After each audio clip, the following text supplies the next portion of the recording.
Okay.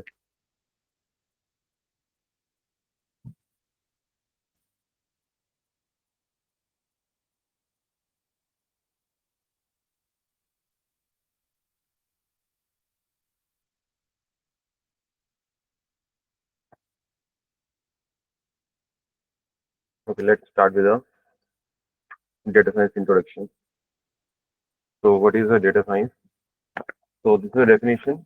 Basically, the data science, also known as data-driven science, it is an interdisciplinary field about the scientific methods, process, and systems to extract the knowledge, insight from the data in various forms, either the structured or unstructured form. It is a study of where the information comes from, where what is represents, and how it can be turned into the variable resources in the creation of the business and the IT strategies. What does it mean? So you see, we can break down the terms data science into words like this. First of all, what is the data? Data is a raw form of any information. The information we are gathering is known to be that data, and that data is in the raw form. Like if we want to collect the information of a student, like the information of student can be their name, roll number, class, college name, place, phone number, these etc. These all are the information about the student. If you can collect the information of each student, so in the collection form, it makes the data of a particular student. Or you can say the data is defined in terms of the data of an employee. The employee who is working in such an organization. Suppose मैं college में काम कर रहा हूँ, तो मेरी employ ID होगी, मेरा नाम होगा, डेजिग्नेशन होगी, डिपार्टमेंट होगा, all the information regarding to the particular employee. So when we collect all the information of all the employees in the college, so that makes the data, right? So this is the kind of a data. And what about the science? Science is basically finding the pattern from the inside the data using some scientific tools is known to be the science, right? अगर आपके पास एक data है, उसके अंदर से आपने एक pattern निकाल लिया by using some scientific tools or mathematical tools, so that makes a complete data science, right? तो डेटा साइंस के लिए आपके पास जो स्किल्स चाहिए, यहाँ पे आप एक वेन डायग्राम देख रहे हो, इसके अंदर basically data science mixture of interdisciplinary का मतलब यह है कि इसके अंदर आप हर फील्ड के डोमेन के साथ काम कर सकते हो, either from the education sector, health sector, या अगर आप इंजीनियरिंग बैकग्राउंड से नहीं हो तब भी आप एक डेटा साइंटिस्ट बन सकते हो। अगर आप एक बीबीए का कोर्स कर रहे हो तब भी एक डेटा साइंटिस्ट बन सकते हो, because there is a course known with BBA in data science, BSc in data science also we are doing, है ना, BTech in data science also we are doing. तो there are different interdisciplinary domain जहाँ पे आप data science को use कर सकते हो by using the some skills. इसके अंदर जो स्किल्स काम आती हैं उसके अंदर आपको तीन स्किल्स मेजर हैं। The first one is hacking skill. Hacking skill का मतलब है कि आपको कोई ना कोई प्रोग्रामिंग लैंग्वेज आनी चाहिए, लाइक अ पाइथन, आर, है ना, Julia, these all are the programming language over which you can expertise so that कि आप उसको कोड कर सको, लिख सको कोड को and find out the hidden pattern from the data, from your data. Second skill आपको क्या आनी चाहिए? मैथमेटिकल स्टैटिस्टिक्स आना चाहिए कि आपको उसके अंदर से स्टैट्स की फॉर्म में डेटा को खोजना आना चाहिए। फॉर एग्जाम्पल आपके पास स्टूडेंट का डेटा है, स्टूडेंट के मार्क्स हैं, अगर आपसे पूछ ले कि पूरे क्लास के अंदर एवरेज मार्क्स कितने हैं स्टूडेंट्स के, तो you can use the statistical term as a mean. अगर आप पूरे उन सब का क्या निकाल दोगे, मीन निकाल दोगे, तो आप ये बता सकते हो कि पूरी क्लास के अंदर जो बच्चों का एवरेज मार्क्स है that is average marks bye calculating the mean value, right? तो तीन टर्म्स हम स्टैट्स के अंदर यूज करते हैं, मीन, मीडियन एंड मोड। तो तीनों में कोई डिफरेंस बता सकते हैं कि why we are using three terms as a mean, median, mode? हम तीन टर्म्स पढ़ते हैं, मीन, मीडियन एंड मोड। तीनों में डिफरेंस पता है किसी को? What does mean calculate? Mean क्या कैलकुलेट करता है आपको एवरेज। बताओ कोई? Mean is average, right? But इसकी डिसएडवांटेज क्या है मीन की? तो बता सकते कि मीन की डिसएडवांटेज क्या है? किस केस में हम मीन यूज नहीं करेंगे? Sensitive to outliers. और yes, it is prone to the outliers. Outliers क्या होते हैं बताओ? What is an outlier?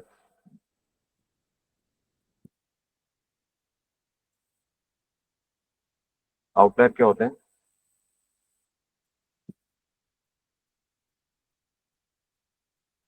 mean is prone to outliers.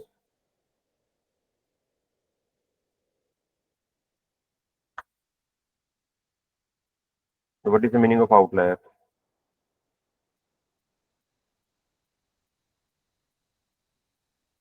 Its outlier is that value, और आप इसको बोल सकते हैं outlier is a unwanted value in your data set. For example, आपके पास एक एज करके कॉलम है और इसके अंदर आपके पास अपने स्टूडेंट की एज फिल करवानी है, राइट?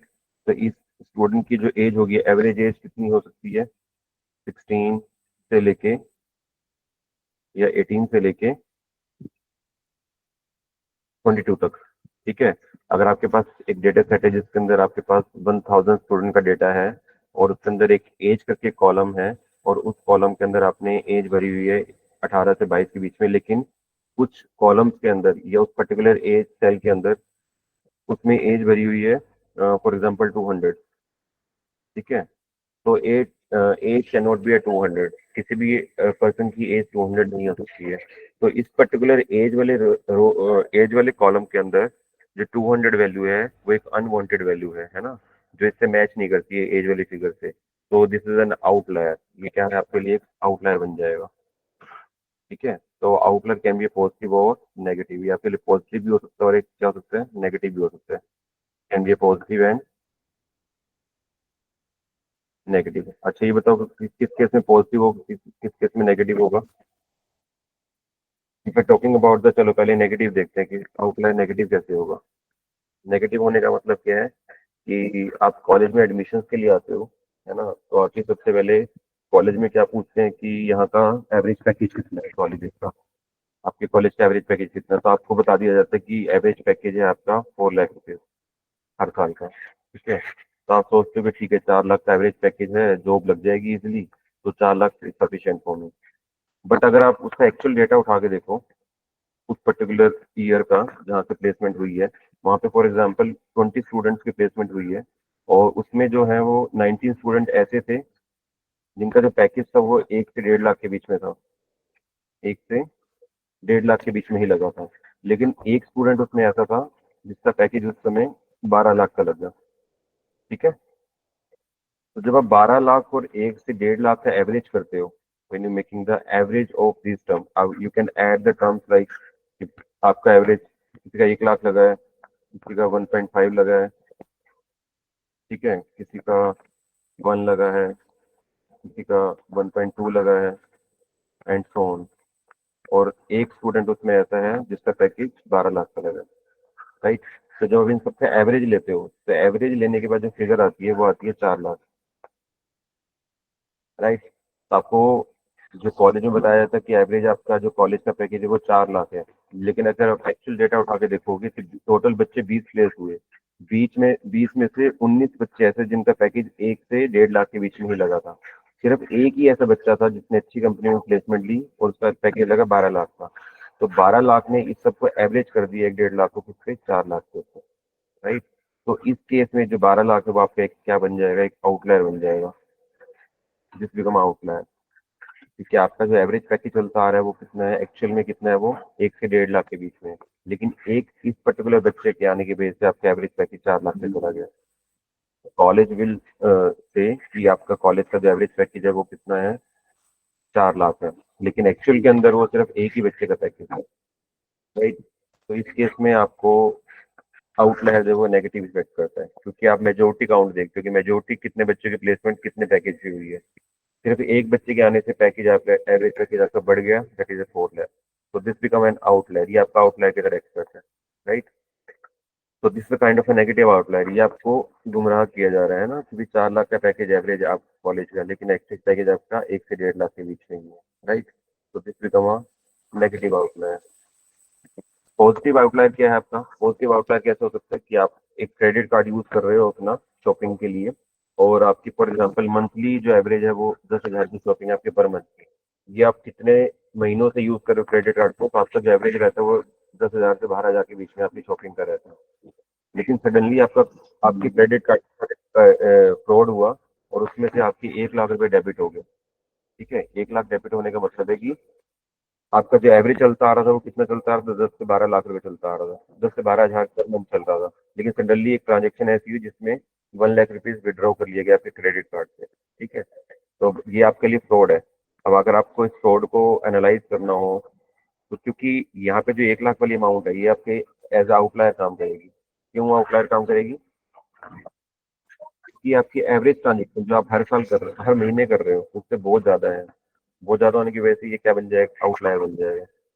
लेकिन ये आउटलायर आपके लिए पॉजिटिव है, बिकॉज कि जब आप इसके लिए अगेंस्ट आप कंप्लेंट फाइल करोगे, तो कंपनी वाले क्या करेंगे, ये देखेंगे कि आपकी कौन सी ऐसी ट्रांजेक्शन है जो एक अनवांटेड ट्रांजेक्शन है आपके पूरे लास्ट 1 ईयर के अंदर। तो उनको इस वाली ट्रांजेक्शन को देख के पता लगेगा कि दिस ट्रांजेक्शन जिसके अगेंस्ट फ्रॉड हुआ है। तो ये वाला आउटलायर आपके लिए हेल्पफुल होगा टू डिटेक्ट द फ्रॉड, कि आपके क्रेडिट कार्ड से फ्रॉड हुआ है। तो इस केस के अंदर आउटलायर आपका क्या बन जाता है? पॉजिटिव बन जाता है। ठीक है, तो आउटलायर कैन बी पॉजिटिव और नेगेटिव, वो डिपेंड करता है कि आपका डेटा सेट किस तरह का है। तो आप अपने डेटा सेट को जब एनालाइज करोगे, तो उसके अंदर से आप देखोगे आपको आउटलायर्स मिलेंगे, लेकिन आपको उस आउटलायर को हटाना है डेटा साइट से या उसको रखना है, वो डिपेंड करता है कि वो आउटलायर आपका पॉजिटिव है या फिर नेगेटिव, राइट। तो इसलिए जो आपका मीन है वो it is prone to outlier. Outlier के साथ उतना अच्छा काम नहीं करता। देखो मीन आपका यहाँ पे मिसलीड कर रहा है आपको, है ना। आपको एवरेज पैकेज बताया जा रहा है 4 लाख, जबकि एक्चुअल में एवरेज पैकेज आपका 1 से लेके 1.5 लाख है। Just only because of this outlier it become a 4 lakh rupees, right. तो this become a negative outlier. यहाँ पे मीन आपका फेल कर जाता है, तब आपके पास क्या आता है? मीडियन आता है। मीडियन कैसे इसको ओवरकम करता है? मीडियन की सबसे पहली कंडीशन क्या होती है? The first condition is to, जो भी डेटा आपके पास है उसको सबसे पहले आप सॉर्ट करते हो असेंडिंग ऑर्डर के अंदर,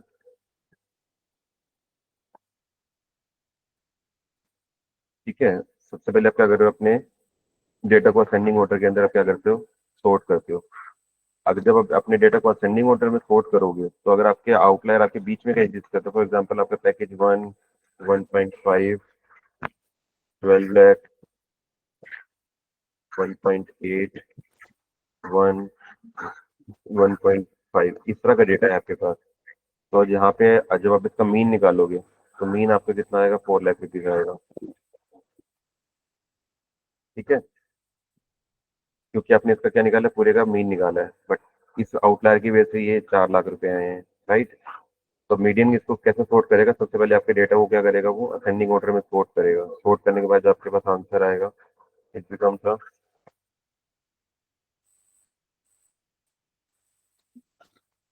1, 1, 1.5, 1.8 एंड 12, राइट। तो जैसे डेटा आपने सॉर्ट किया, तो सबसे जो डेटा की हाईएस्ट वैल्यू थी, यानी कि जो आउटलायर वैल्यू थी, सबसे कहाँ चलेगी? लास्ट में चलेगी। अब मीडियन में आप क्या करते हो कि सबसे पहले डेटा को सॉर्ट करने के बाद जो उसके सेंटर वैल्यू होती है डेटा की, फॉर एग्जाम्पल इसके अंदर 5 एंट्रीज हैं, तो इसके centre value would B 1.5। This is centre value and this is your median value. ये आपकी क्या बनती है? मीडियन वैल्यू बनती है। तो जब आप किसी को बताते हो अपना एवरेज पैकेज कॉलेज के अंदर, तो आप कभी भी उसका एवरेज पैकेज नहीं पूछते, हमेशा उसका मीडियन पैकेज पूछते हैं। मीडियन वैल्यू आपको हमेशा करेक्ट बताती है। अब आप कोई इस वाले डेटा के ऊपर अगर आप मीडियन अप्लाई करके एवरेज पैकेज पूछोगे, तो इट वुड बी 1.5, बिकॉज आप मीडियन वैल्यू पूछ रहे हो, it is not about the mean value. ठीक है, क्लियर है। तो मीडियन इज यूजफुल बिकॉज की मीन आपका आउटलायर के लिए प्रोन है। और जो मोड होता है आपका, the mode is use for finding the highly frequency data. Highly frequency data के लिए यूज होता है। फॉर एग्जाम्पल आपके पास डेटा सेट ऐसा है जिसके अंदर 1, 2, 1, 3, 1, 4, 1, 5 ये डेटा है आपके पास। तो अगर आपको इसमें से फ्रीक्वेंसी काउंट के बेस पे निकालना हो, तो हाईएस्ट वैल्यू कौन सी निकल के आएगी? 1। आंसर वुड बी 1, बिकॉज 1 का जो फ्रीक्वेंसी काउंट है 1, 2, 3, 4, 1 4 बार ही आ रहा है आपके इसके अंदर, इसका मतलब 1 would be the mode value. इसको आप रियल टाइम पे कैसे अप्लाई कर सकते हैं? फॉर एग्जाम्पल अगर आपके पास आईपीएल का डेटा सेट है, और आईपीएल की अभी तक कितने सीजन हो चुके हैं? अराउंड 8 से स्टार्ट हुआ था, 8 14 सीजन हो चुके हैं टोटल इसके तक। तो 14 सीजन का आपके पास विनिंग आईपीएल का डेटा सेट है, जिसके अंदर विनिंग टीम का डेटा सेट है। फॉर एग्जाम्पल मुंबई इंडियंस ने जीता, फिर चेन्नई ने जीता, फिर हैदराबाद में जीता, फिर मुंबई इंडियंस में जीता, फिर चेन्नई ने जीता, फिर मुंबई इंडियंस ने जीता, फिर आपके पास और है पंजाब ने जीता, और तो पंजाब भी जीती नहीं है, फॉर एग्जाम्पल ले लेते हैं। फिर मुंबई इंडियंस ने जीता, फिर चेन्नई ने जीता। अगर आपके पास ये डेटा सेट है, अब इसमें से आपसे पूछे कि वो वाली टीम निकालो जिसने सबसे ज्यादा आज तक के आईपीएल ट्रॉफी जीती है, you can directly apply the mode over this. आप इसके ऊपर डायरेक्टली मोड अप्लाई करो, मोड वैल्यू क्या निकाल के देगी, हाईएस्ट फ्रीक्वेंसी वाली जो टीम होगी। और इसके ऊपर आप मोड अप्लाई करते हो, it will give the highest frequency. सबसे ज्यादा ट्रॉफीज कितने जीती हैं, मुंबई इंडियंस 1 2 3 4, चेन्नई ने कितनी है, 1 2 3, हैदराबाद ने 1, पंजाब ने 1। इसका मतलब फ्रीक्वेंसी हाई काउंट किसका है, मुंबई इंडियंस का। तो the answer would be Mumbai Indians. So this is how the mode gonna work, right? ठीक है। So these are the three statistical, ये जो मीन मीडियन मोड है आपका, ये सारा स्टैटिस्टिकल टर्म्स हैं, इसके बेस पे आप अपने डेटा को क्या करते हैं, एनालाइज करते हैं। क्लियर?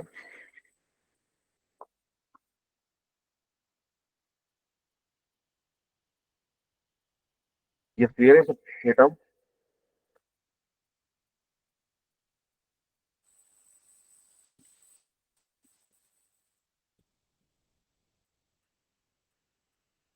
नीतीश, वो डिपेंड करता है कि डेटा का डिस्ट्रीब्यूशन किस तरह से है। अगर डेटा आपका नॉर्मली डिस्ट्रीब्यूटेड है तो उस पे मीन की वैल्यू जीरो होगी। If the data is normally distributed then the mean value would be zero.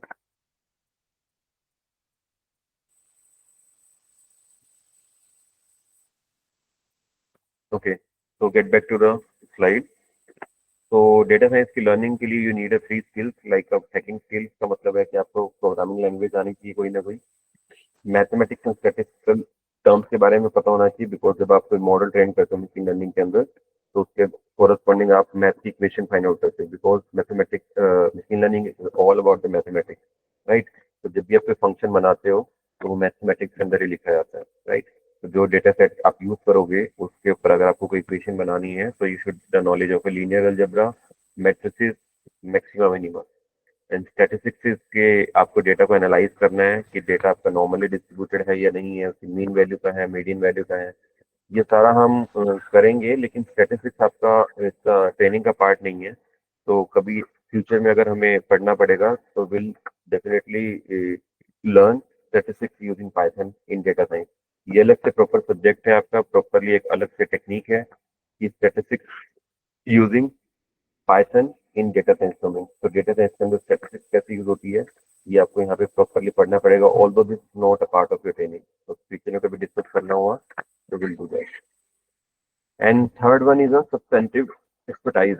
अब आपके पास डेटा सेट तो है हेल्थ केयर का, फॉर एग्जाम्पल आप you are using the data set of your health care domain, या आप हेल्थ केयर के ऊपर काम करते हो।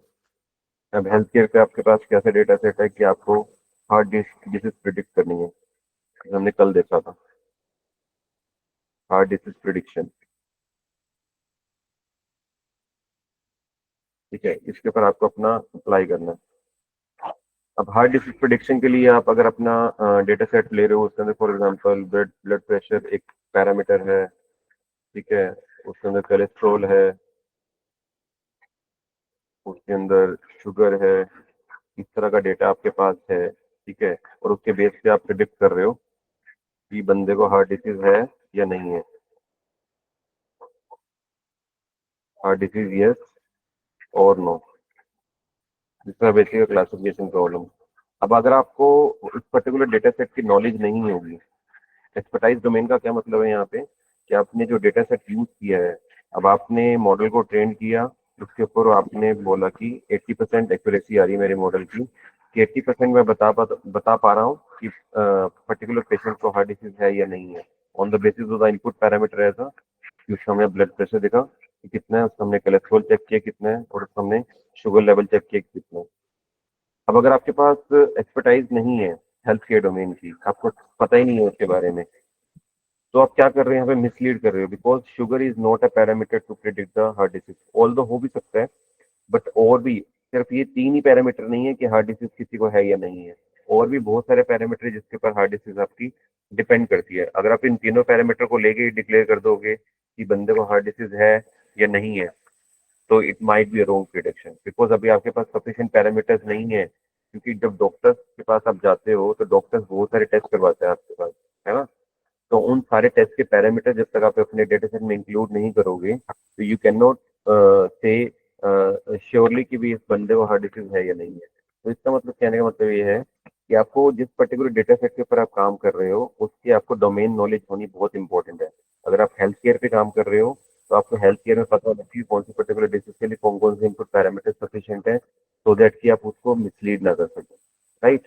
तो the third is a substantive expertise का मतलब यही है कि अगर आपके पास डोमेन नॉलेज उस पर्टिकुलर डेटा सेट की नहीं है तो वहाँ पे आप चीज़ों को मिसलीड कर सकते हैं।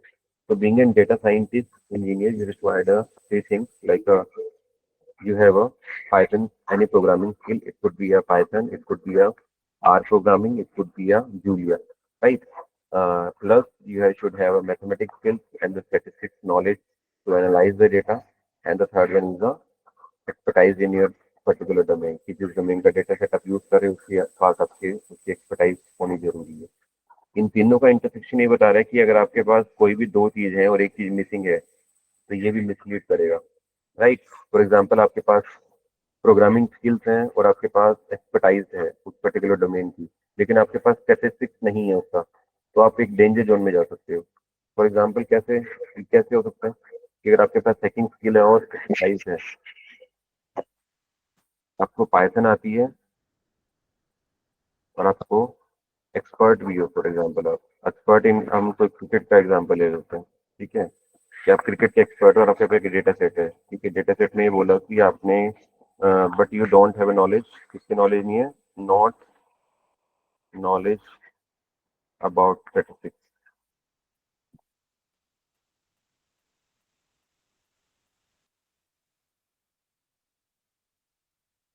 ठीक है? तो इससे क्या नुकसान होगा? अब आपके पास आपको पाइथन आता है, कोड करना आता है, आपके पास क्रिकेट की नॉलेज अच्छी है, अब आपके पास एक प्रॉब्लम आई, आपने बोला कि आपको एक बंदे को चूज करना है टीम में से जो कि ओपनिंग कर सके, ठीक है? अब आप क्या कर रहे हो? आपको पता है कि क्रिकेट नॉलेज अच्छी है, आपको पता है कि क्या क्या चीजें क्रिकेट के लिए सुटेबल है, आप उसके लिए कोड भी कर सकते हो, ठीक है? आपने बोला कि ए बैट्समैन ने लास्ट के 10 मैचेस के अंदर जब भी खेला है वो ओपनिंग की है उसने, तो हमेशा ही 60+ का स्कोर किया है। आपने ये डेटा देखा कि there is a one batsman ए जिसने लास्ट के 10 मैचेस के अंदर जब भी ओपनिंग की है तो उसने हमेशा 60+ स्कोर बनाया। तो आप क्या करोगे? आप डिक्लेयर कर दो कि हाँ ये जो ए बैट्समैन है वो एक्सपर्टाइज है ओपनिंग के लिए, इस बंदे को ओपनिंग करनी चाहिए हर मैच के अंदर।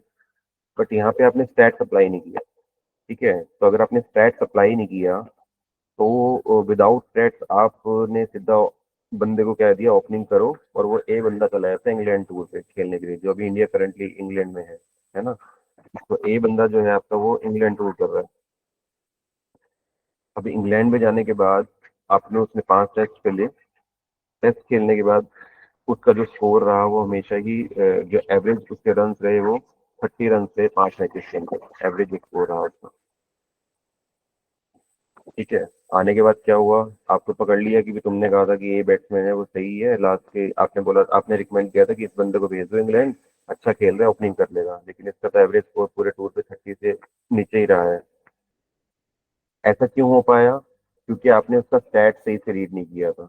आपने ये तो बोल दिया कि उसने 60+ स्कोर की है लास्ट के 10 इनिंग्स के अंदर, बट आपने यहाँ पे बहुत सारी चीजों को मिस कर दिया कि आपके पास जो डेटा सेट था इस पर्टिकुलर बैट्समैन का वो आपने उसके सिर्फ ओनली लास्ट के 10 मैचेस का रिकॉर्ड देखा, लास्ट 10 मैचेस का, जबकि आपके उसका डेटा सेट को बड़ा डोमेन में देखना चाहिए, उसका एटलीस्ट आपको उसके 100 मैचेस को एनालाइज करना चाहिए था। यहाँ पे आप लैग कर गए। प्लस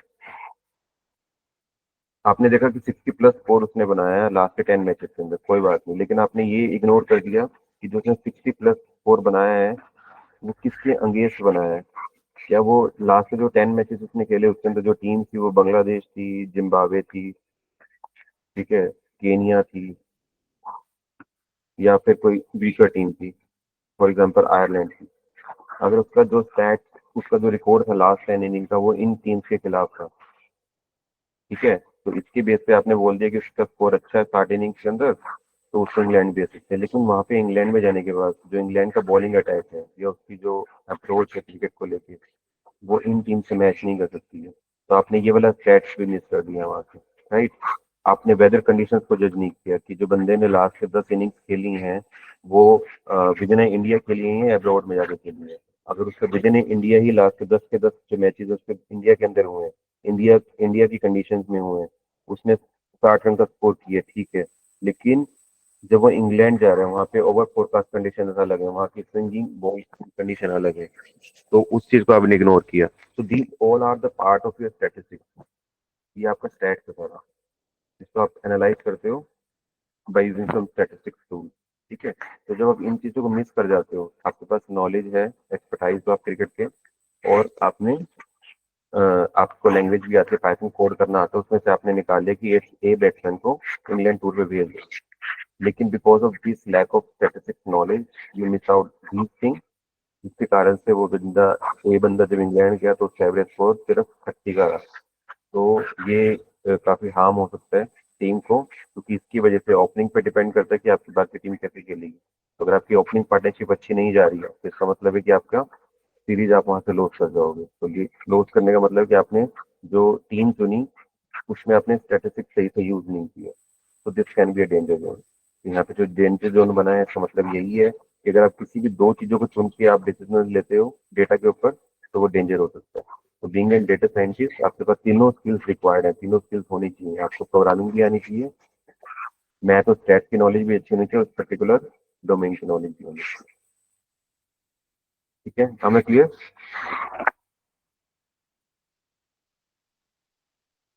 ये तुम्हारा क्लियर है?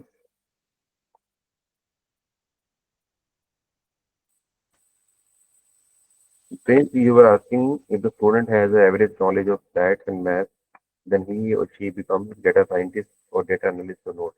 Okay. देखो stats का यूज करके you become a data analyst, because मैंने कल बताया था स्टार्टिंग के अंदर कि data science, data analyst and data engineer, there are 3 job role offering in the company.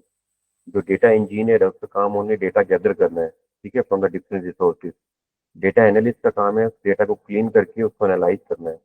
Analyse करके आप उसके अंदर से पैटर्न्स निकालते हो, है ना। और डेटा साइंटिस्ट का जो काम होता है वो प्रिडिक्शन करना होता है। जो आपने डेटा दिया है अपने मशीन लर्निंग मॉडल को, उसके बेस पे यू आर प्रेडिक्टिंग समथिंग। तो that is about the data data science. तो अगर आपके पास स्टैट्स की नॉलेज अच्छी है तो you can analyse the data very well. ठीक है, उसमें आप डेटा एनालिस्ट का रोल अच्छे से यूज कर सकते हो।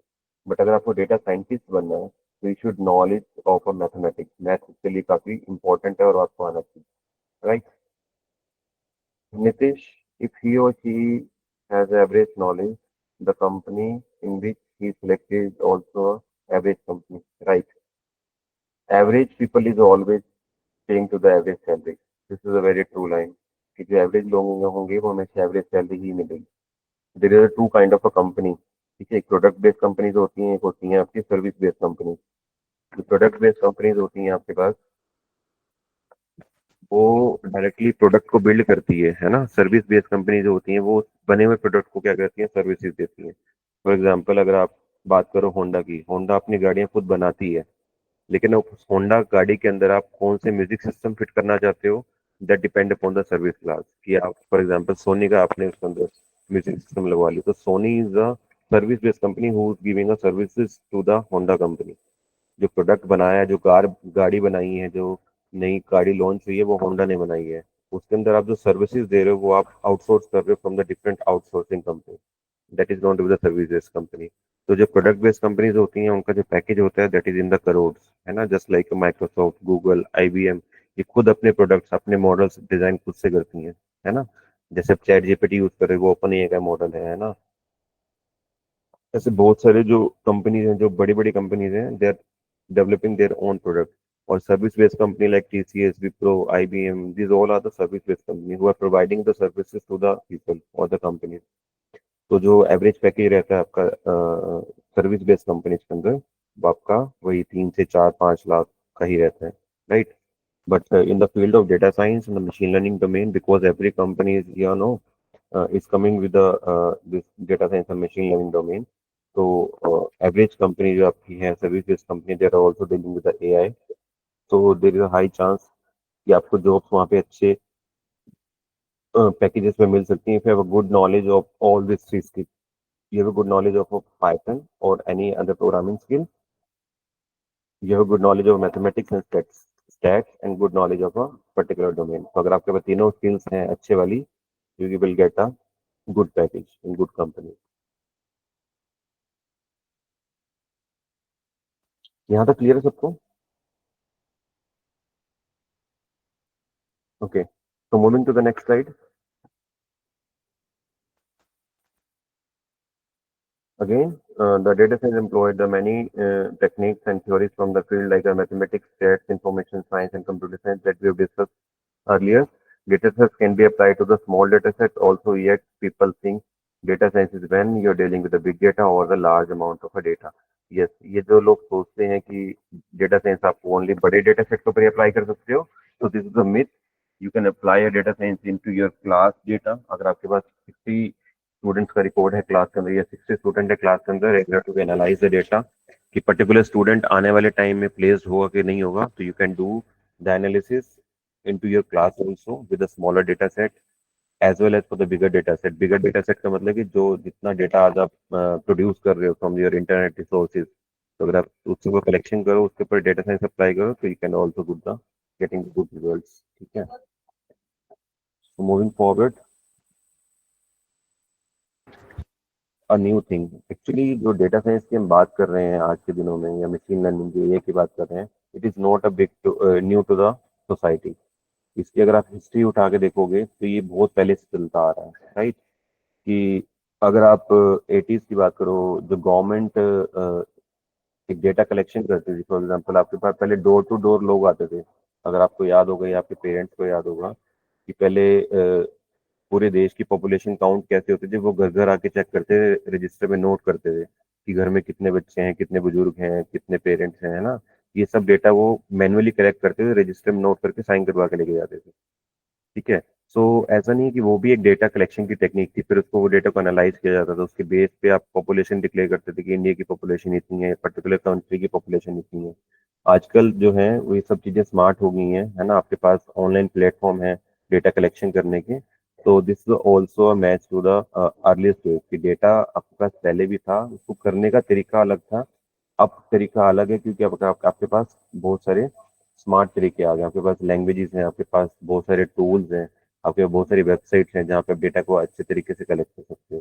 तो data science is not new to the society, it was match to the earlier stage also. पहले डेटा यूज कैसे होता था? आपके पास डेटा कलेक्शन होता था रो फॉर्म के अंदर, रो डेटा. अब उसको स्ट्रक्चर्ड फॉर्म के अंदर लेके आते थे. फॉर एग्जांपल स्ट्रक्चर्ड फॉर्म का मतलब है टेबुलर फॉर्म में लेके आते थे. उसके बाद उसको स्टोर करते थे किसी पर्टिकुलर डेटा वेयर हाउस के अंदर, क्योंकि आपने पूरी पॉपुलेशन का डेटा अगर निकालना है तो आपको उसका इतने बड़े डेटा को कहीं ना कहीं स्टोर करना पड़ेगा. स्टोरेज के लिए आप एक्सेल शीट का यूज करते थे. ठीक है. जहाँ पे आपके पास कॉलम रो और कॉलम के फॉर्म में डेटा होता था. उसके बाद आप कोई ट्रेडिशनल टूल लगा के, बीआई टूल लगा के उसको एनालाइज करते थे. कई लोग उसको मैनुअली एनालाइज करते थे, कई लोग उसको किसी टूल की हेल्प से एनालाइज करते थे. लाइक कि आपके एक्सेल के अंदर बहुत सारे ऑलरेडी टूल्स अवेलेबल थे डेटा को एनालाइज करने के लिए. और उसके बेस पे आप एक प्रोडिक्शन रिपोर्ट देते थे कि हाँ इतनी पॉपुलेशन इंडिया की होने वाली है. आपने क्या किया, सर्वे किया, लोगों के घर गए, घर जाने के बाद डेटा कलेक्ट किया, कलेक्ट डेटा कलेक्ट करने के बाद उसको स्ट्रक्चर फॉर्म के अंदर ऑर्गेनाइज किया, उसको किसी डेटा वेयर हाउस के अंदर स्टोर किया, उसके ऊपर एक एनालिसिस परफॉर्म करी. और एनालिसिस के बाद आपने निकाला कि कितने इंडिया के अंदर ऐसे लोग हैं जिनको एक काइंड ऑफ टीबी की बीमारी है ना. पहले ऐसे ही डिक्लेरेशन होती थी हेल्थ केयर के अंदर कि एक टीबी की नाम की बीमारी आई है जो बहुत ही ज्यादा डेंजरस है. वो कैसे पता लगा कि मैनुअली डेटा कलेक्ट हुआ, स्टोर हुआ, एनालिसिस हुआ. Then the government is declare कि TB is a major disease now a day, तो उससे प्रिवेंट होना जरूरी है. उसके एंगेज फिर वैक्सीनेशन बनाई गई, लोगों को लगाई गई, घर घर जाकर डेटा कलेक्ट हुआ.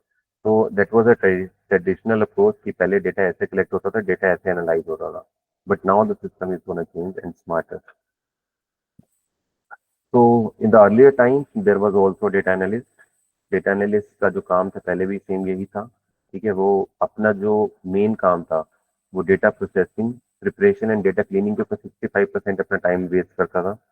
कि उसको डेटा को उसने कलेक्ट कर लिया, उसको स्ट्रक्चर फॉर्म में लेके आने के लिए उसको मैन्युअली सब काम करना पड़ता था. There was no online tool available जो आपको डेटा को डायरेक्टली स्ट्रक्चर्ड फॉर्म में ले आए। अब तो बहुत सारे टूल अवेलेबल है। तो जो डेटा एनालिस्ट का जो पहले वाला काम होता था, उसका जो मैक्सिमम टाइम था वो डेटा क्लीनिंग पे ही जाता था, 65% टाइम।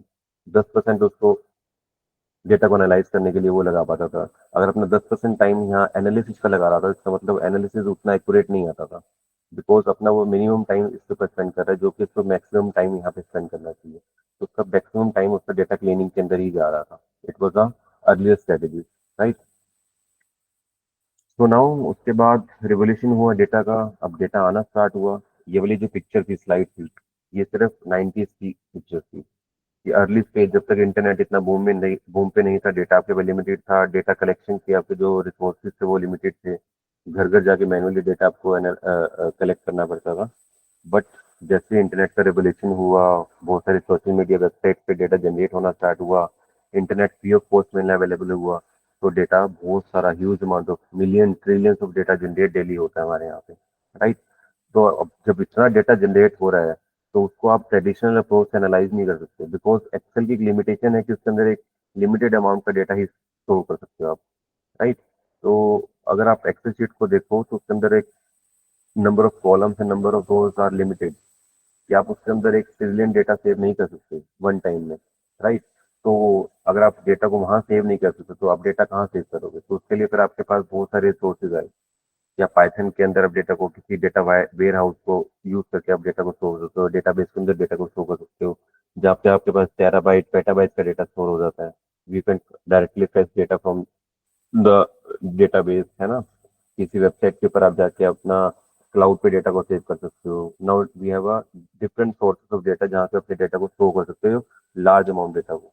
और डेटा को जनरेट करने के लिए now we have a various social media platform, Facebook है, ट्विटर है, लिंक्डइन है, यूट्यूब है, इंस्टाग्राम है, और बहुत सारी पब्लिक सोशल मीडिया वेबसाइट है जहाँ से आपका डेटा जनरेट हो रहा है। Data can be generated in the form of text, ठीक है, वीडियोस के फॉर्म में डेटा आ रहा है डेली आपके पास। इंस्टाग्राम पे इतनी वीडियोस हैं, उसको एनालाइज करके आप इतना कुछ उसमें से इंसाइट निकालते हो। इमेजेस का डेटा इतना ज़्यादा आपके पास।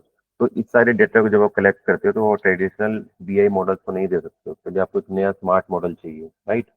तो this the revolution of a internet, यहाँ से डेटा आपके पास जनरेट होना स्टार्ट हुआ। Now the era of data science coming to the picture, जहाँ पे आपके पास अब जो डेटा आपके पास बहुत ज़्यादा आ रहा है, या तो वो डेटा क्लाउड पे सेव हो रहा है। एजोर इज अ प्लेटफॉर्म जहाँ पे आप डेटा को सेव कर रहे हो, है ना। एडब्ल्यू एस क्लाउड है जहाँ पे आपके पास डेटा की सेविंग हो रही है। Although it was a paid और it was free, but yes there is a space जहाँ पे आपके पास पेटाबाइट टेराबाइट का डेटा आप सेव कर सकते हो। हडूप इज अ फ्रेमवर्क जहाँ पे आप बिग डेटा के अंदर आता है, जहाँ पे आपके पास बहुत सारे डेटा आप एनालाइज करते हो। That is known to be the technique called to be big data. R is a programming tool जहाँ पे आप स्टैटिस्टिक्स आप आर प्रोग्रामिंग के थ्रू कर सकते हो। R programming is basically design for the statistics and analysis. Predictions के लिए आप जनरली पाइथन का यूज करते हो। अगर आपको एनालिसिस परफॉर्म करना है, तो you can go with R programming. Although the analysis can be done from the Python itself, but it is more effective in the R programming. तो आर प्रोग्रामिंग बेसिकली आपकी statistics की analysis के लिए use होती है। You can do prediction by doing the Python programming, है ना, जहाँ पे आप मशीन लर्निंग के अंदर कोड करते हो। So there are so many platform available nowadays जहाँ पे आप अपने डेटा का एनालिसिस परफॉर्म कर सकते हो, राइट।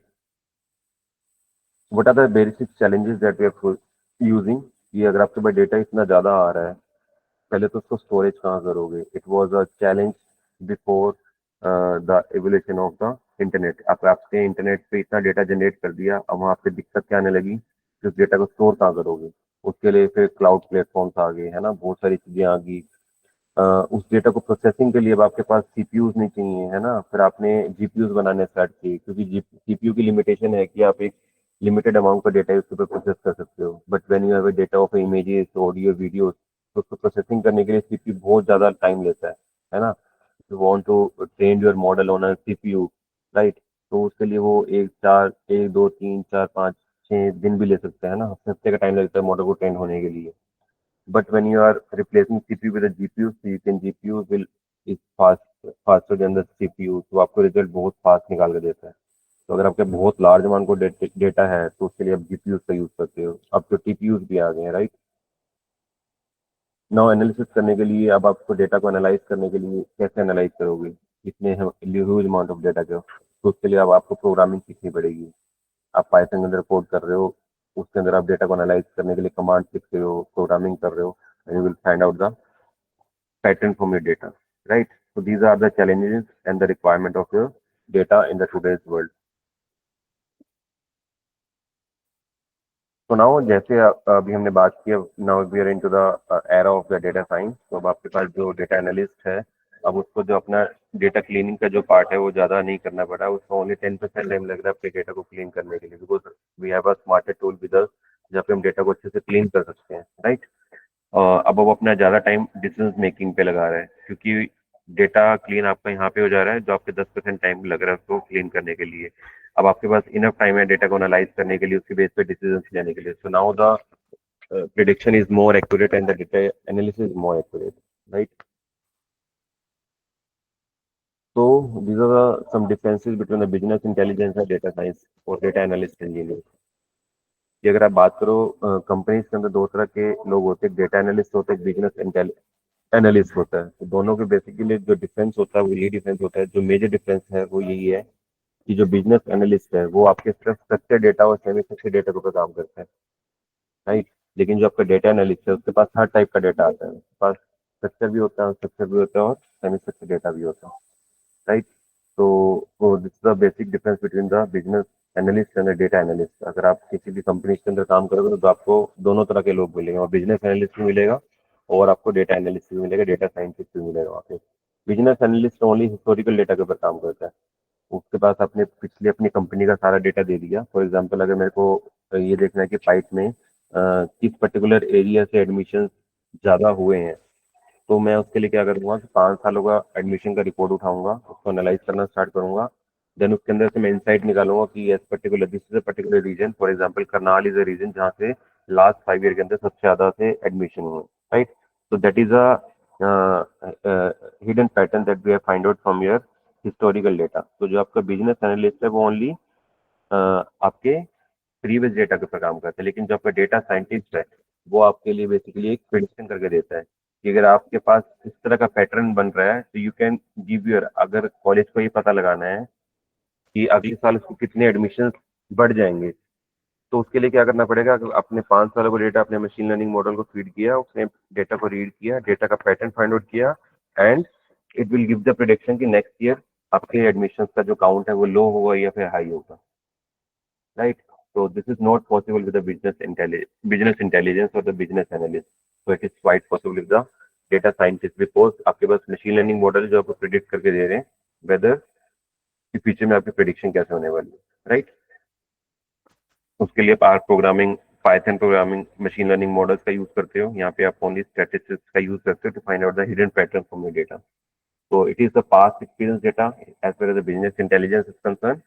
और आपके पास जो डेटा साइंस के पास है वो वहाँ पे भी डेटा फास्ट का ही है, लेकिन आपके उसके बेस पे आप क्या कर रहे हो? प्रिडिक्शन कर रहे हो ओनली, राइट?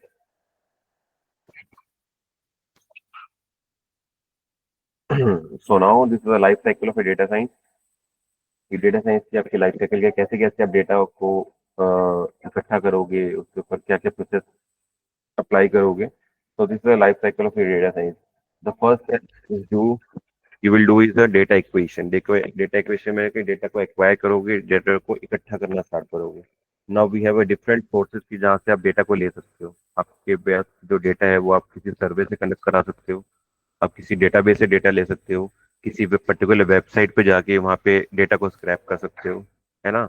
तो देर आर डिफरेंट सोर्सेज जहाँ से आप डेटा को ले सकते हो। अब जो डेटा आपके पास आया है वो अनस्ट्रक्चर्ड फॉर्म में होगा, because data can be structure, unstructure और semi structured form. Structure data अगर आपके पास है, अगर आपने डेटाबेस से डेटा निकाला तो वो डायरेक्टली आपके पास रिलेशनल डेटाबेस से अगर आपने डेटा निकाला तो टेबुलर फॉर्म के अंदर डेटा आ रहा है। बट अबाउट कि आप किसी पर्टिकुलर वेबसाइट पे जाके उसकी इमेजेस का डेटा कलेक्ट कर रहे हो, तो images data is itself a unstructured data. तो उस डेटा, जो डेटा अनस्ट्रक्चर्ड है आपके पास, सबसे पहले तो क्या करोगे? आप डेटा को स्ट्रक्चर्ड फॉर्म में लेके आओगे। इसको हम बोलते हैं डेटा क्लीनिंग बोलते हैं, राइट? डेटा प्रिपरेशन का मतलब है कि डेटा को प्रिपेयर करते हो सो दैट कि आप उसको मशीन लर्निंग मॉडल को दे सको। तो यहाँ पे आप डेटा का क्लीनिंग पार्ट आता है। अब डेटा के अंदर आपके पास कोई मिसिंग वैल्यू है, कोई वैल्यू डुप्लीकेट है, उन सबको आप रिमूव करते हो, है ना? कई डेटा आपके पास फॉर एग्जांपल कैरेक्टर की फॉर्म है तो आप उसको न्यूमेरिक फॉर्म में लेके आते हो, because machine learning model is working with numerical data only. तो जो डेटा का क्लीनिंग का पार्ट होता है वो आपका डेटा प्रिपरेशन के अंदर होता है। तो सबसे पहले डेटा इकट्ठा करते हो, फिर उसको क्लीन करते हो, उसके बाद आप क्या करते हो, हाइपोथेसिस एंड मॉडलिंग, यहाँ पे आप अपने मशीन लर्निंग मॉडल को अप्लाई करते हो, प्रिडिक्शन करते हो। आपके मॉडल ने प्रिडिक्ट किया, प्रिडिक्शन के बाद जो आपकी एक्यूरेसी है आप उसको इवेलुएट करते हो। इवेलुएट करने के बाद अगर आपके पास जो रिजल्ट आ रहे हैं वो अच्छे आ रहे हैं तो आप उसको क्या करते हो, सर्वर पे डिप्लॉय कर देते हो। डिप्लॉय करने के बाद आप क्या करते हो, उसकी मेंटेनेंस करते हो, कि आप कंटिन्यूसली मॉनिटर करते हो कि जो आपका मॉडल डिप्लॉय हुआ है सर्वर वो अच्छे से काम कर रहा है कि नहीं कर रहा। And this is iterative cycle. ये आइटरेटिव साइकिल का मतलब है कि प्रोसेस कंटिन्यूसली चलता रहता है। फॉर एग्जाम्पल अगर आपके पास अगर आप ESPN की वेबसाइट सर्च करो तो वहाँ पे आपके पास क्रिक इन्फो पे आपको क्रिकेट के सारे स्कोर नजर आते हैं।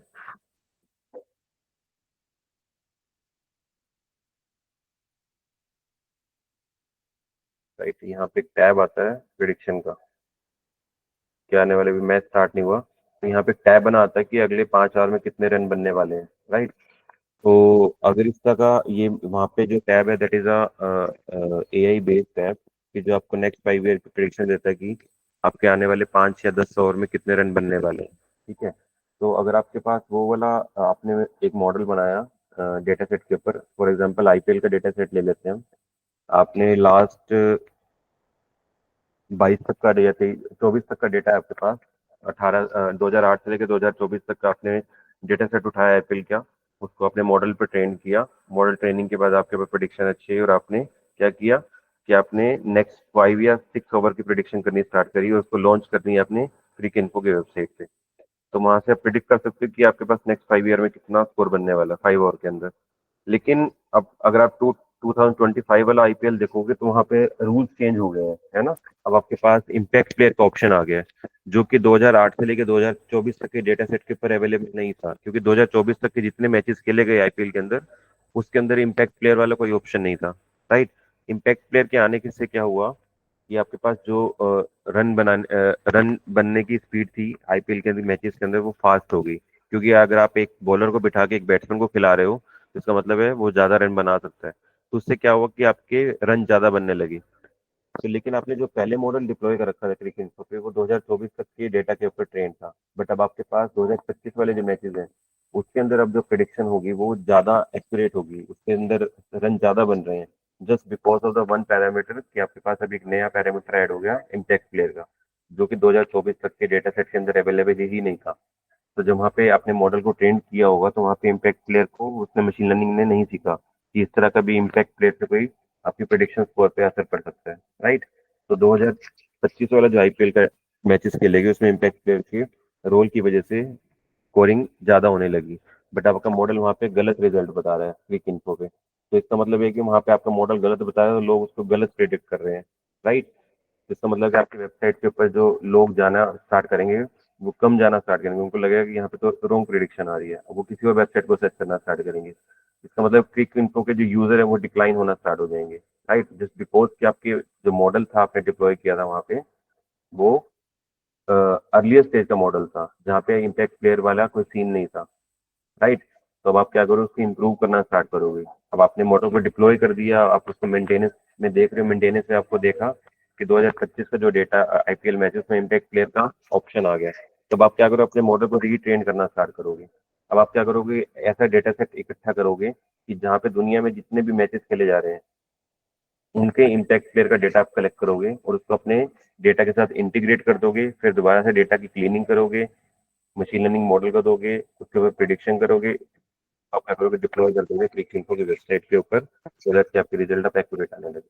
तो this is how this iteration cycle is to be continuously, ये कंटिन्यूसली आपका मॉडल इस तरह से ही वर्क करता है। ठीक है, क्लियर है, ये लाइफ साइकिल क्लियर है सबको, how the data is collected, preparation of data, model training कैसी हो रही है, यहाँ पे आप मशीन लर्निंग मॉडल अप्लाई कर रहे हो, उसके बाद उसके मॉडल ने जो एक्यूरेसी थी उसको वैल्यूएट कर रहे हो और उसके बाद सर्वर पे डिप्लॉय कर दे रहे हो, सर्वर पे डिप्लॉय करने में उसको कंटिन्यूसली मॉनिटर कर रहे हो। अगर कोई नया इनपुट पैरामीटर आता है तो दोबारा उसको अपने डेटा सेट के अंदर ऐड करोगे, क्लीन करोगे दोबारा से डेटा को और मॉडल को ट्रेन करके दोबारा से ये पैरामीटर चलते हैं। It is a continuous process. So this is how the life cycle with data science gonna work. I'll just open a chat वहाँ पे देखो किसी को कुछ पूछना है, यहाँ तक क्लीन है सबके बारे में। यस, यहाँ तक क्लियर है सबको?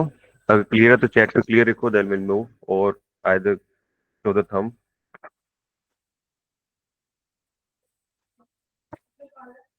If anybody want to ask something, please ask Prince. Who says, sir, in data science, DSA is required? See, to be very frank, DSA is not required in data science domain because DSA के कुछ ही data structure ऐसे हैं जो आपको Python के अंदर use होते हैं या डेटा साइंस के अंदर यूज होते हैं, जैसे लाइक कि एरेज का कंसेप्ट और स्ट्रिंग का कंसेप्ट. अगर आप स्ट्रिंग और एरे उठाओ डीएसए के, तो that is only helpful in the data science. But yes it is again true कि मार्केट के अंदर जो डेटा साइंस के इंटरव्यूज हो रहे हैं उसके अंदर डीएसए भी पूछी जा रही है. I don't know what was the reason behind that, या उनकी क्या सोच है. माइट बी डीएसए से वो प्रोग्रामिंग का लॉजिक देखना चाह रहे हैं कि बच्चे को लॉजिक बनाना आता है कि नहीं आता, राइट. तो yes, DSA is required along with the data science. तो आपको डीएसए भी पढ़नी चाहिए if you are into the data science domain, because the company is asking DSA. Any other doubt?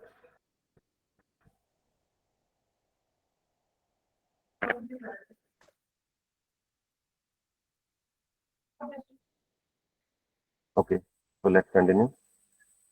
So this is about the life cycle of the data science. Now, as we have talked about the life cycle, so we have seen the different phases of life cycle of data science. So first of all, the data acquisition, जैसे मैंने बताया कि data को collect करना पड़ेगा. Data acquisition means the data collection from different sources. Either it can be a database or from your scraping of data, or you can get data from your surveys, any type of data. For example, आपके पास यहाँ पे एक housing का data है कि you want to purchase a house. उसके अंदर input parameters आपके पास क्या है?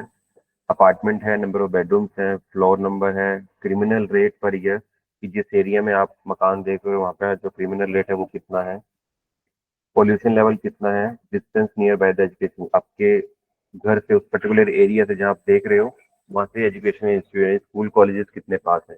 तो ये सारे पैरामीटर हैं, इसके बेस पे आप क्या कर रहे हो, प्राइस प्रिडिक्ट कर रहे हो. 30 lakh, 20 lakh, 28 lakh, this is your output column. सबसे पहले ये बताओ कि ये किस तरह की प्रॉब्लम है, रिग्रेशन प्रॉब्लम है या फिर क्लासिफिकेशन प्रॉब्लम है? लिखो चैट पे. Is this problem is a regression problem और क्लासिफिकेशन प्रॉब्लम? कल हमने डिस्कस किया था.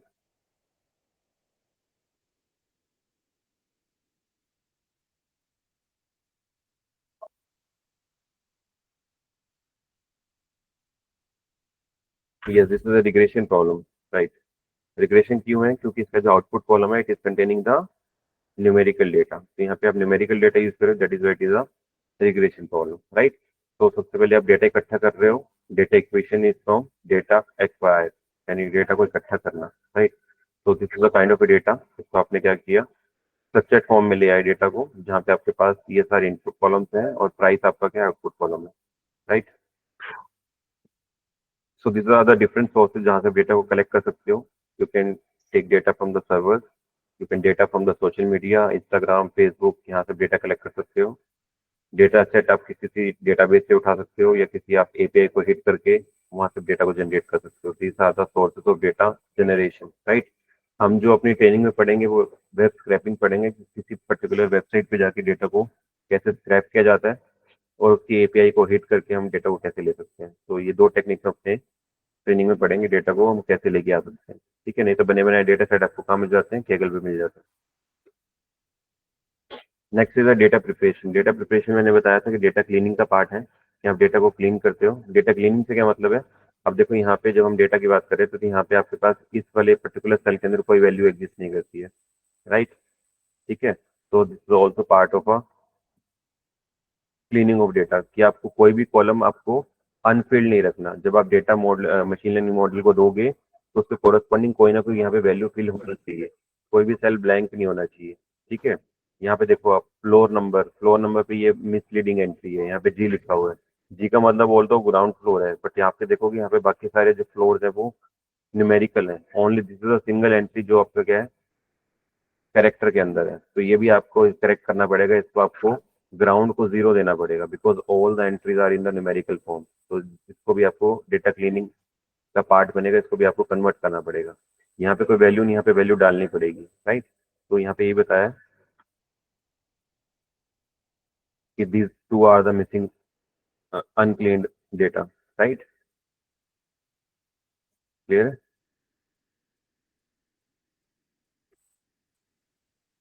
तो डेटा रैंगलिंग रैंगलिंग इसको बोलते हैं, डेटा क्लीनिंग को बोलते हैं। यहाँ पे देखो आपको ब्रश नजर आ रहा होगा कि जो आपका अनक्लीन डेटा को क्लीन किया जा रहा है यहाँ पे। तो data wrangling is the process of cleaning and unified the messy and complex data. जो आपके पास डेटा मेसी है, इतना अनस्ट्रक्चर्ड है, उसको आप क्लीन कर रहे हो डेटा को, ठीक है। तो कुछ डेटा को जरूरत पड़ती है कि आपको जेसन फॉर्मेट में कन्वर्ट करो या तो सीएसवी में कन्वर्ट करो। अगर डेटा आपके पास ऑलरेडी किसी पर्टिकुलर फॉर्मेट में, तो आपको दूसरे फॉर्मेट में भी कन्वर्ट कर सकते हो, like CSV format and other format, right. Now आपने डेटा को क्लीन कर लिया। डेटा क्लीनिंग के बाद आपने क्या किया, अपने machine learning model, this is your machine learning model, FX is a function belongs to the machine learning. क्योंकि आप जो मशीन लर्निंग में आप कोई भी एल्गोरिथम अप्लाई करते हो, that is a machine learning. कोई भी एल्गोरिथम आप उसका जो इक्वेशन वो मैथमेटिक्स के फॉर्म में लिखते हो, तो FX is a function right for the machine learning algorithm. अब आप क्या कर रहे हो, अब अपने 3 इनपुट पैरामीटर दे रहे हो कि आपने बोला कि नंबर ऑफ बेडरूम्स कितने हैं, क्रिमिनल रेट कितना है, पॉपुलेशन कितनी है।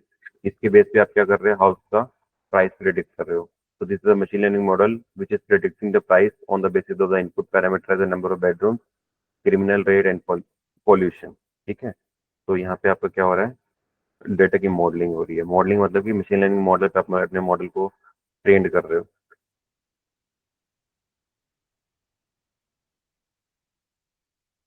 मशीन लर्निंग मॉडल के लिए आप, मॉडल ट्रेनिंग के लिए आप लैंग्वेजेस यूज करते हुए, कैन बी पाइथन, आर और स्पार्क, ठीक है। Spark language for the big data, जहाँ पे आप बहुत सारा अमाउंट ऑफ डेटा हडूप का यूज करते हैं। हडूप फ्रेमवर्क पे आप क्या करते हो, डेटा को एनालाइज करते हो।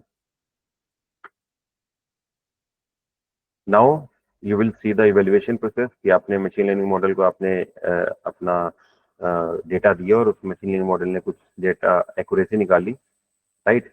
तब उस एक्यूरेसी को चेक करते हो किसके ऊपर, टेस्टिंग डेटा के ऊपर। आपके पास 3 तरह के डेटा होते हैं जब आप एक डेटा सेट यूज करते हो। एग्जाम्पल आपके पास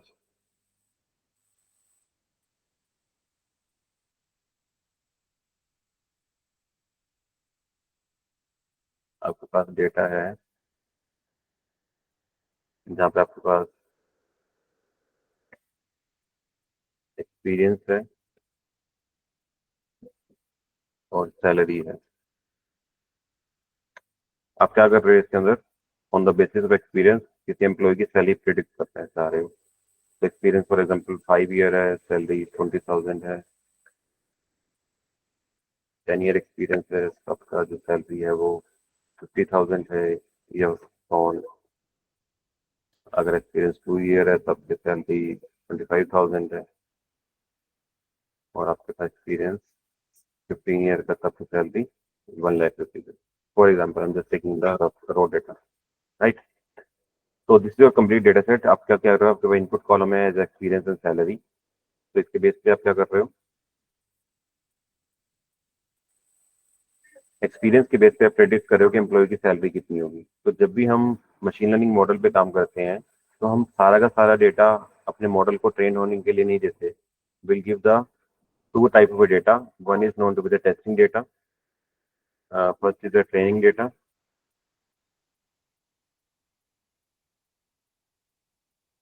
and second is your testing data.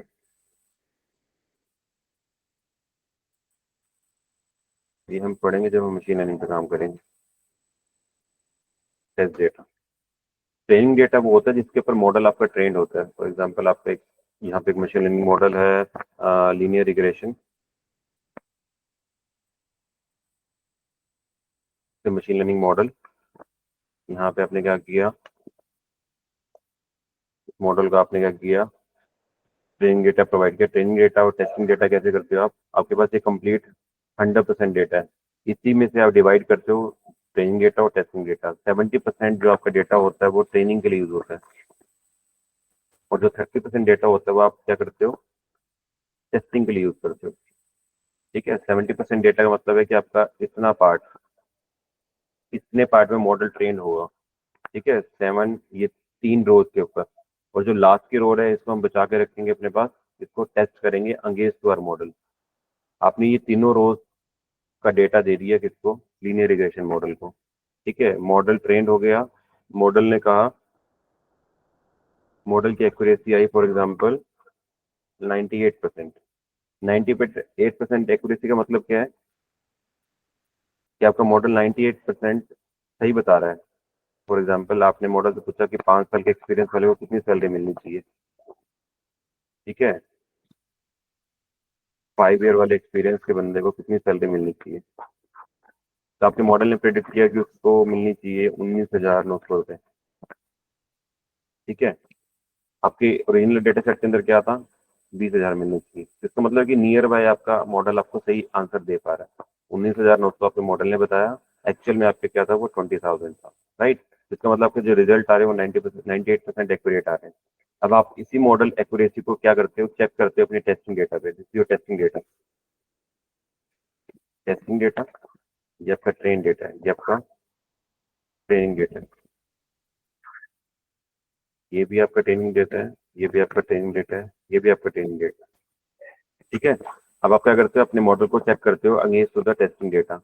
अब आप क्या करते हो कि अब आप अपने मॉडल को क्या करोगे, अब उसको इनपुट में दोगे experience, that is your input.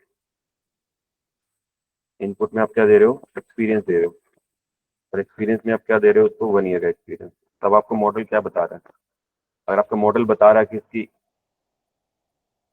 Sorry 15 year है यहाँ पे, 15 का एक्सपीरियंस दे रहे हो, तो मॉडल ने आपके एक्यूरेसी, आप मॉडल ने बताया कि इसको 99,000 रुपीज मिलने चाहिए, ठीक है।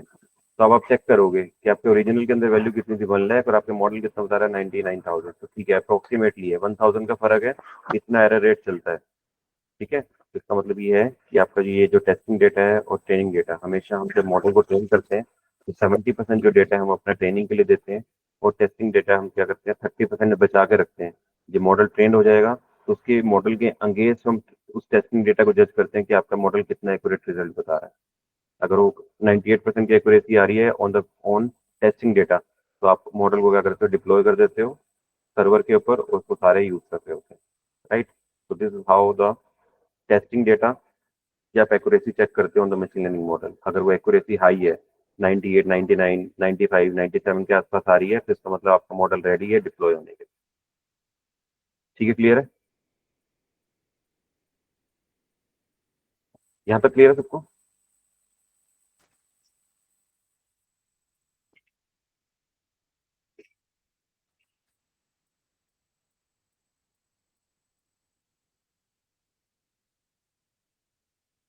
ओके,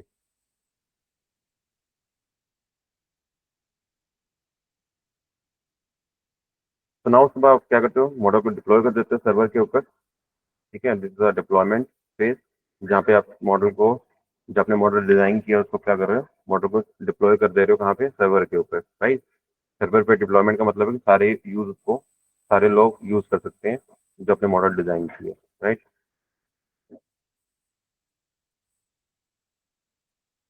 मॉडल डिप्लॉयमेंट के बाद आता है ऑपरेशनल ऑप्टिमाइजेशन फेज, जहाँ पे आप अपने मॉडल को कॉन्टिन्यूसली ऑब्जर्व कर रहे हो कि आपका जो मॉडल है वो एक्यूरेट रिजल्ट दे रहा है कि नहीं दे रहा। अगर फॉर एग्जांपल जैसे अभी हम बात कर रहे थे एप्पल के डेटा सेट के ऊपर कि नया फीचर जैसे ही कोई इम्पैक्ट प्लेयर का जैसे ही आपके पास नया इनपुट फीचर आएगा, तो वो आपकी एक्यूरेसी को डाउन कर देगा प्रीवियस वाले मॉडल के ऊपर, right.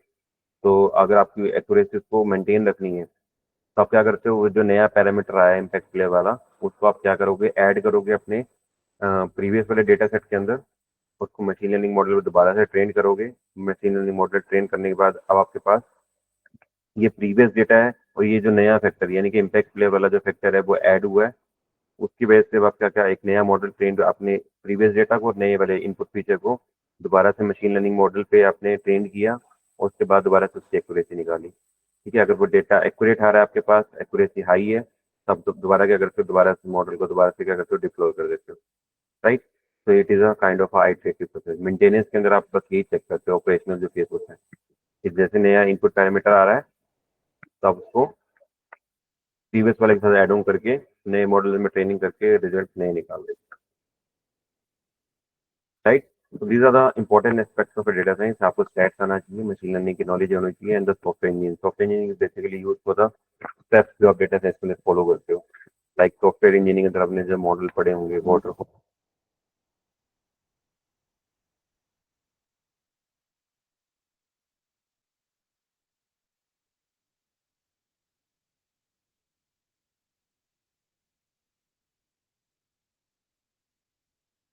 So software engineering is also required in terms of the data science journey. So now we'll discuss some of the frameworks that we have used. This is a new era of data जहाँ से आप data को बहुत सारे data को generate कर पा रहे हो. ठीक है, बहुत सारी ईमेल्स हैं जहाँ से डेटा जनरेट कर रहे हो, हाउस होल्ड हैं जहाँ से आप इतना मेगाबाइट का डेटा आप डेली जनरेट कर रहे हो, वीडियो से डेटा जनरेट कर रहे हो, है ना. गूगल से आप डेटा कितने सर्च कर रहे हैं लोग डेली की डेली गूगल के ऊपर, वहां से डेटा आ रहा है आपके पास, ट्विटर पे डेटा आ रहा है. ठीक है, स्टॉक मार्केट से डेटा आ रहा है. So these are the various sources जहाँ से आप डेली की डेली इतना million trillion of data generate कर पा रहे हो. ठीक है, तो इतने सारे डेटा को हैंडल करने के लिए these are the some of the use cases जहाँ से आपके पास इतना अच्छा there is a term known to be the data and big data. Data का ही एक नया version that is known to be the big data. Big data मतलब है कि जब आपके पास डेटा लार्ज अमाउंट के ऊपर आ जाता है, मिलियंस ट्रिलियंस ऑफ डेटा आप जनरेट करते हो, तो उसको आप क्या बोलते हो, बिग डेटा बोलते हो. तो these are some of the use cases जहाँ से आप बहुत सारा डेटा डेली जनरेट कर रहे हो. लाइक आपके कैमराज हैं, हर इस समय स्ट्रीट के ऊपर कैमरा मिलेगा आपको, इसका मतलब वो कॉन्टिन्यूस आपको मॉनिटर कर रहा है. कॉन्टिन्यूस मॉनिटर करते करते वो डेली की डेली कितना डेटा जनरेट कर रहा है, क्योंकि हर सेकंड का डेटा जनरेट हो रहा है आपके पास, राइट. तो these are the different sources. Stock market में आप डेली हर मिनट के ऊपर आपका डेटा फ्लक्चुएट करता है, हर सेकंड में आपका डेटा चेंज हो रहा है. तो this are stock market data, है ना. This are the different sources. E commerce की वेबसाइट पे आप चले जाओ, वहाँ डेली की डेली हर सेकंड में नए नए प्रोडक्ट लॉन्च हो रहे हैं. तो दिस काइंड ऑफ डेटा वहाँ पे हर कोई बंदा शॉपिंग कर रहा है, रिव्यूज लिख रहा है अपने. तो this is a kind of a use case of a big data, right. तो these are the characteristics of big data. Big data हमेशा 4 V's के ऊपर काम करता है. The first V is a volume of data. कितना volume आप daily की डेली जनरेट कर पा रहे हो, टेराबाइट का डेटा आप डेली की डेली जनरेट कर लो. उसको हैंडल करने के लिए what you will do is known to the big data. Velocity of data का मतलब है कि आप कितना फ्रीक्वेंटली डेटा को जनरेट कर रहे हो. हर मिली सेकेंड के अंदर आप डेटा जनरेट हो रहा है. आप कोई वीडियो स्ट्रीमिंग कर रहे हो, यूट्यूब पे वीडियो देख रहे हो, ठीक है, वहाँ पे आप कमेंट्स कर रहे हो, इंस्टाग्राम पे वीडियो देख रहे हो, वो भी आपका डेटा जनरेट कर रहा है. This is kind of velocity of data. Variety of data का मतलब है कि आप कितने वैरायटी ऑफ डेटा, आप इमेजेस का data, textual data, audio data, कितने टाइप्स ऑफ डेटा का आप डेली डेली यूज कर रहे हो.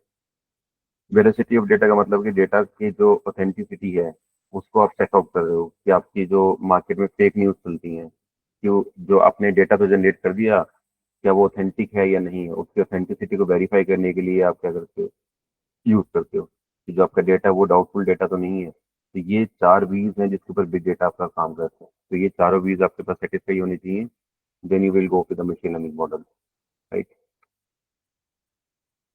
So for handling the big data, we use a Python framework. हम Python is a very easiest language to be learned, कि जहाँ से हम बहुत easy से सिंटेक्स बहुत आसान है Python के. आपको डेटा को एनालाइज करने के लिए बहुत सारी इनबिल्ट लाइब्रेरीज हैं, numpy, panda, matplotlib, seaborn, है ना, scikit-learn, TensorFlow, keras. These all are the libraries that is supported by the Python. बहुत से पैकेजेस हैं उसके अंदर. बहुत सारी वैरायटी ऑफ आपकी क्या है लाइब्रेरीज हैं जो आपको हेल्प आउट करती हैं इतने बड़े डेटा को हैंडल करने के लिए, राइट. आप एनालिसिस कर सकते हो. एक कमांड से आप पूरा का पूरा डेटा आपके पाइथन के जुपिटर नोटबुक पे आ जाता है ना. रीड अंडरस्कोर CSV करते ही आपके पास पूरा डेटा आपके पास आपकी जुपिटर नोटबुक पे होता है. उसमें आप कितने भी मिलियंस ऑफ रोज का डेटा होगा, ठीक है, तो वो सारा डेटा आपके पास वहीं आ जाएगा. तो it is very easy to use Python language. That is why we adopt the Python language for data science. So these are the steps for handling the data. सबसे पहले आपके पास जो डेटा होता है वो रो फॉर्म के अंदर होता है. रो फॉर्म मतलब जो आपने बिल्कुल नया डेटा एक्सट्रैक्ट किया है, इट इज अनस्ट्रक्चर्ड डेटा. फिर आपको क्या करते हो, क्लीन करते हो. डेटा रेंगलिंग बोलते हैं इसको, या डेटा क्लीनिंग भी बोलते हैं. तो डेटा को क्लीन करने के बाद आप क्या करते हो, डेटा को एक्सप्लोर करना स्टार्ट करते हो. एक्सप्लोरेशन के लिए आप क्या करते हो, उसके ऊपर EDA अप्लाई करते हो. EDA में हम फीचर इंजीनियरिंग, फीचर स्केलिंग करते हैं, है ना, ये सब हम पढ़ेंगे. और आप डेटा को विजुलाइज करके देखते हो कि आपका डेटा का पैटर्न्स हैं वो किस तरह के बनते हैं, है ना. उसके अंदर आप हिस्टोग्राम प्लॉट करते हो, आप उसके अंदर बार चार्ट प्लॉट करते हो, पाई चार्ट प्लॉट करते हो, उसके अंदर बॉक्स प्लॉट करते हो. बहुत सारे विजुलाइजेशन जो आप यूज करते हो अपने डेटा को एनालाइज करने के लिए. ये सारा विजुलाइजेशन और EDA वाला पार्ट हम अपने ट्रेनिंग के अंदर करेंगे, ठीक है. डेटा इक्वेशन, ये वो पूरी की पूरी जितनी स्लाइडें हैं इस पे हम पूरे पे काम करने वाले हैं. सबसे पहले डेटा को एक्सट्रैक्ट करेंगे यूजिंग द वेब स्क्रैपिंग. उसके बाद हम डेटा को क्लीन करेंगे, ठीक है, with the different Python functions. उसके बाद हम डेटा को एक्सप्लोर करेंगे, उसके ऊपर हम ईडी अप्लाई करेंगे और डेटा को विजुअलाइज करेंगे. So these all are the things we will do. Next is data acquisition. Data acquisition, data को एक्वायर करने के बहुत सारे सोर्सेज हैं, डिफरेंट सोर्सेज हैं जहाँ से डेटा को एक्वायर कर सकते हो. ठीक है. ऑल दो जो डेटा आप एक्वायर कर रहे हो, it can be it is usually unstructured form. ठीक है, वो अनस्ट्रक्चर्ड होता है तो उसको स्ट्रक्चर्ड फॉर्म में लेके आना होता है. तो data can B of any form, like JPG images के फॉर्म में डेटा हो सकता है, पीडीएफ फॉर्म में, सीएसवी फाइल में, एक्सएमएल डेटा हो सकता है, जेसन फॉर्म में डेटा हो सकता है. These are the different sources जहाँ से डेटा को एक्वायर कर सकते हो. So we have talked a lot about the data. So now we'll see the what other various types of data. So we have a two kind of data, static data and the dynamic data. As the name suggests, static data, the data which is not updated, which is fixed. In, for example, अगर आपके पास newspaper का data है, newspaper में एक page जो news छप गई, you cannot change that particular things. The data inside the books cannot be alterable or cannot be changed, right? The next the dynamic data, जो आपका फ्रिक्वेंटली चेंज होता है. सोशल मीडिया वेबसाइट है, YouTube content है, Instagram है, जहाँ पे आपके पास हर सेकंड के ऊपर डेटा आपका क्या हो रहा है, चेंज हो रहा है.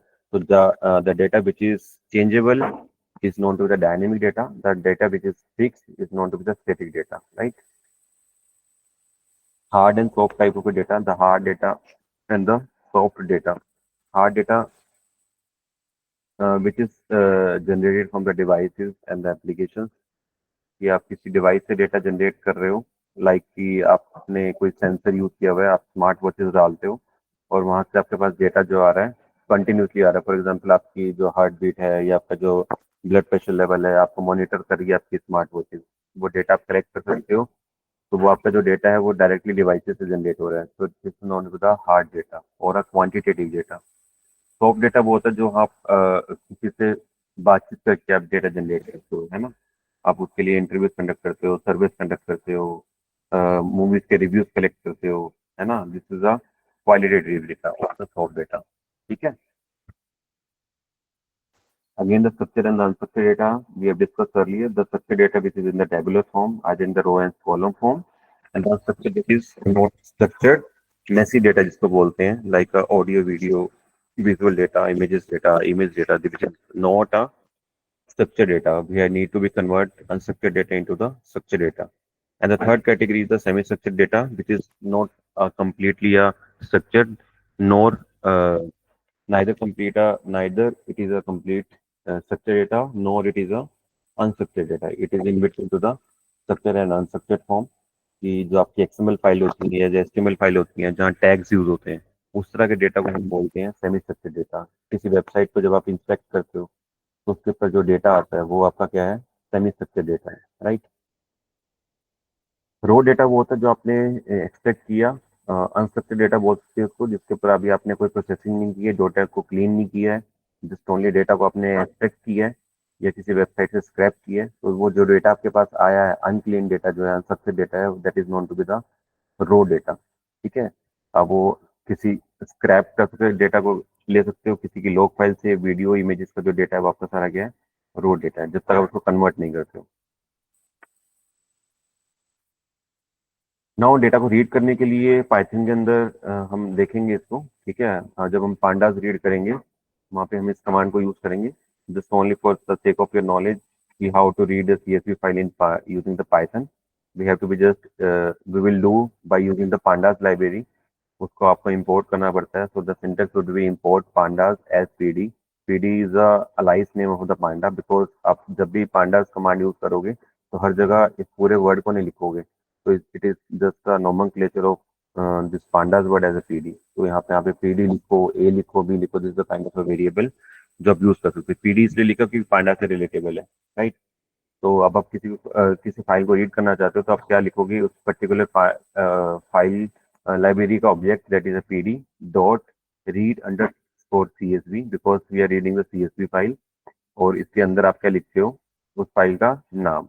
फॉर एग्जाम्पल आपके पास जो डेटा सेट है आयरस का डेटा सेट है and that is in the CSV file, तो आप उस फाइल का नाम लिखते हो, right.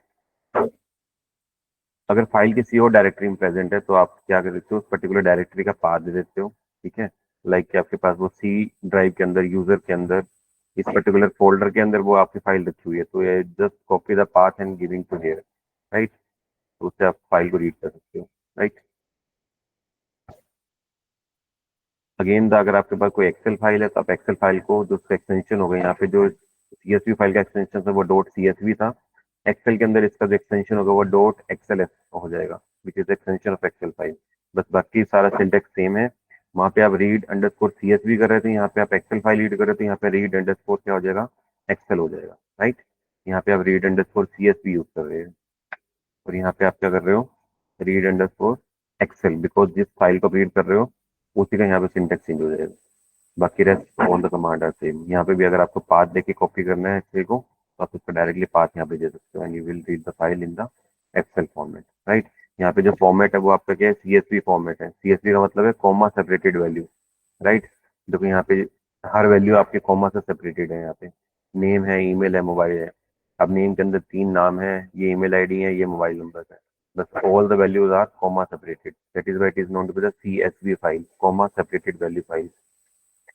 And the next value, next is your Excel file, जो एक्सेल फॉर्मेट में होता है आपके पास, रो एंड कॉलम के फॉर्म में होता है। तो this is known to the Excel file format, right. ये हम सारा करेंगे जब हम पांडास पढ़ना स्टार्ट करेंगे पाइथन का, right. So this is all about the introduction about the data science. I hope सबको थोड़ा सा नॉलेज हुआ होगा डेटा साइंस के बारे में, ठीक है। कैसी कैसे लाइफ साइकिल चलने वाली है, हम क्या क्या काम करेंगे। हम सबसे पहले डेटा एक्वायर करेंगे यूजिंग द वेब स्क्रैपिंग, उसके बाद हम डेटा को क्लीन करना स्टार्ट करेंगे यूजिंग द पाइथन फंक्शंस। फिर हम क्या करेंगे, उसके ऊपर ईडीए अप्लाई करेंगे, दैट इज एक्सप्लोरेटेड डेटा एनालिसिस। फिर उसके ऊपर हम डेटा को विजुअलाइज करके देखेंगे। डेटा को विजुअलाइज करने के लिए हम पाइथन की मैटप्लोट्लिब लाइब्रेरी और सीबोन लाइब्रेरी का यूज करेंगे, राइट। ठीक है। तो these are the process that we will follow in the training section. तो ये सारा काम हम करेंगे और लास्ट में मशीन लर्निंग मॉडल का यूज करके हम मॉडल को ट्रेन करके प्रिडिक्शन करेंगे। तो उसी की बेस पे हम प्रोजेक्ट अपना बनाएंगे लास्ट के अंदर, जब हम सारे मॉड्यूल्स कवर कर लेंगे, ठीक है। I hope this clear to all. आज का सेशन थोड़ा थ्योरेटिकल था, बट ये चीजें आपको पता होनी चाहिए, सो दैट कि जब आप कोड करना स्टार्ट करोगे तो आपको पता होना चाहिए कि आप कौन से पर्टिकुलर फेज में हो इस समय, है ना। अगर आपको ये नहीं पता होगा हम कौन से फेज में क्या काम कर रहे हैं, तो यू कैन नॉट डू कि अब आपको नेक्स्ट फेज पे कैसे जाना है, ठीक है। तो अब सबसे पहले हम डाटा को गैदर करना स्टार्ट करेंगे, और अब हम जो कल से करेंगे will not directly jump to the web scraping, क्योंकि इसके अंदर आपकी पाइथन की बहुत सारी कमांड्स यूज होंगी। तो आई जस्ट मेक श्योर कि हमने ये वाला मॉड्यूल कवर कर लिया आज। Next will discuss about the advance Python. तो हम कल से पाइथन की ये लाइब्रेरीज पढ़ना स्टार्ट करेंगे, ठीक है। आई थिंक इस पे आपको, इन सब चीज पे आपको 4 दिन का लग जाएगा टाइम, ठीक है, क्योंकि नमपाई, पांडास, ये सबसे, और मैटप्लोट्लिब, ये तीनों लाइब्रेरीज ऐसी हैं जो आपको through out the machine learning data science के अंदर बहुत ज्यादा यूज होने वाली है। तो इसको हम डिटेल में पढ़ेंगे, नमपाई, पांडास एंड मैटप्लोट्लिब को, ठीक है। तो इसके बाद हम डेटा सेट को रीड करेंगे, डेटा फ्रेम क्रिएट कैसे करते हैं खुद का, मिसिंग वैल्यू हैंडल कैसे करते हैं, ठीक है, कॉन्गोस से ऑपरेशन डेटा फ्रेम पे करते हैं, ये सारा आपका इन लाइब्रेरीज के अंदर आ जाएगा। तो I will not start with the basics of the Python. Python की बेसिक्स से स्टार्ट नहीं करूंगा। आई विल मेक श्योर कि लिस्ट क्या होते हैं, टपल्स क्या होती है, डिक्शनरी क्या होती है। आई विल सपोज कि ये आपको ऑलरेडी पता है because you have done the Python in your classes, ठीक है। Whether you are from BCA, BCA general, MCA, AML, किसी भी स्टूडेंट हो, आप सारे पाइथन पढ़ चुके हो, ठीक है। Those few of them is not aware with the Python syntax and Python basics, can go through the any playlist on the YouTube, वहां से आप पढ़ सकते हो। But will start with the advance Python libraries.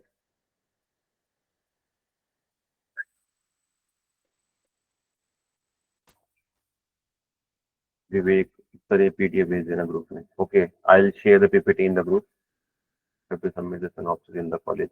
Okay, Garima, you can submit the synopsis in the college by writing the machine learning based project. ठीक है। अभी project का नाम मैं आपको मंडे को बताऊंगा कि हम किस प्रोजेक्ट पे काम करने वाले हैं या किस प्रोजेक्ट पे काम करेंगे, राइट। फॉर द टाइमिंग अगर आपको अभी बताना है तो you can just submit the project name with the machine learning based project, ठीक है। प्रोजेक्ट का नाम अभी मत लिखो। Yes, any other doubt? पहले रिकॉर्डिंग रोक देते हैं यहाँ से।